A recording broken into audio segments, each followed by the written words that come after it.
JNG के बाद अब पहली बार जेन अल्फा इस तरह सड़कों पर उतरती दिखाई दे रही है। और खास बात यह है कि इनके सवाल सिर्फ नारे नहीं है, बल्कि सीधे व्यवस्था और प्रशासन से जुड़े सवाल हैं। पहले आप इन छात्राओं की मांग सुनिए, फिर बात करते हैं आखिर पूरा मामला है क्या।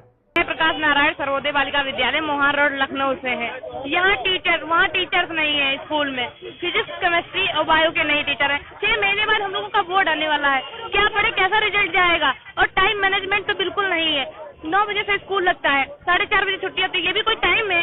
बच्चा कितना पढ़ेगा बच्चा। आपने वीडियो में सुन लिया कि आज की जेन अल्फा की मांग क्या है।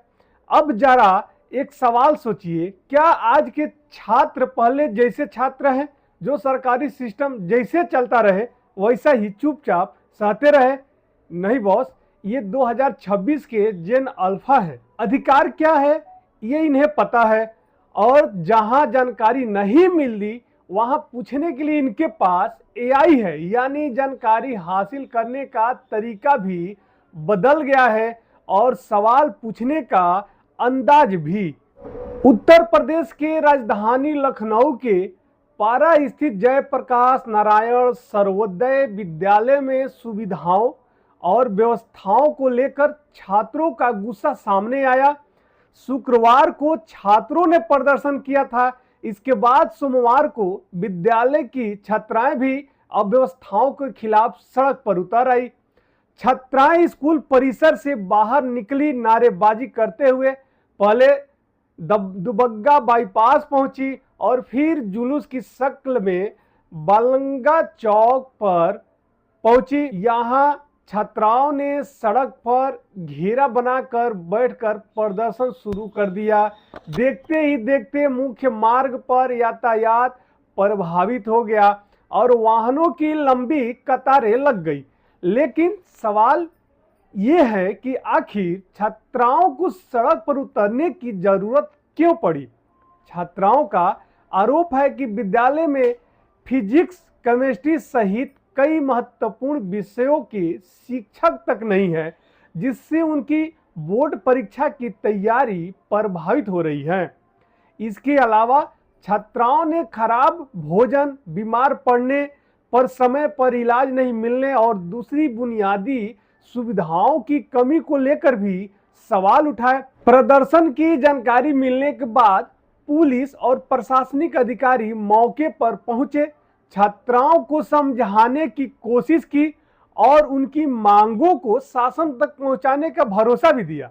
पुलिस ने दुबग्गा चौराहे पर प्रदर्शन समाप्त कराया, लेकिन छात्राएं सीधे सीएम आवास की ओर जाने लगी।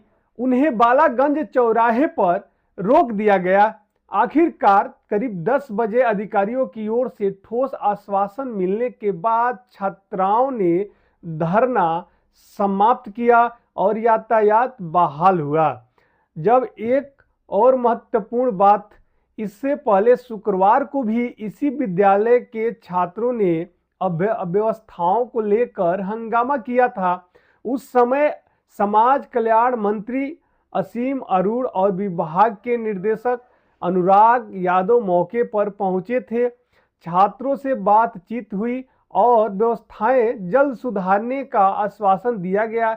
लेकिन जब छात्रों को लगा कि आश्वासन के बावजूद समस्याएं जस की तस है, तो सोमवार को छात्राएं भी सड़क पर उतर आई।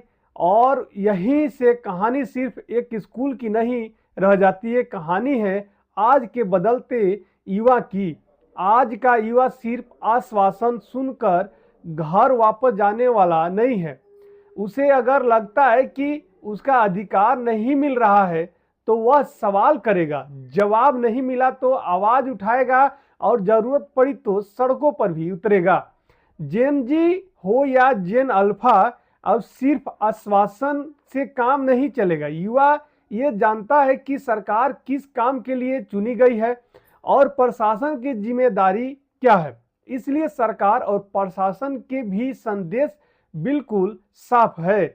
युवाओं को गुमराह करने वाले आश्वासन नहीं, जमीन पर दिखाई देने वाले काम चाहिए। आपने देखा ही है जहां सवाल गंभीर हुए वहां सरकारों को और प्रशासन को जवाब भी देना पड़ा। तो अब वक्त बदल चुका है। पहले सिस्टम कहता था देखो, अब जेन अल्फा पूछ रही है कब करोगे। और शायद यही आज के नए भारत के युवा की सबसे बड़ी पहचान है। आपका क्या मानना है? क्या छात्रों का इस तरह सड़क पर उतरकर अपनी मांग रखना सही है, या अपनी बात रखने का कोई दूसरा रास्ता भी होना चाहिए?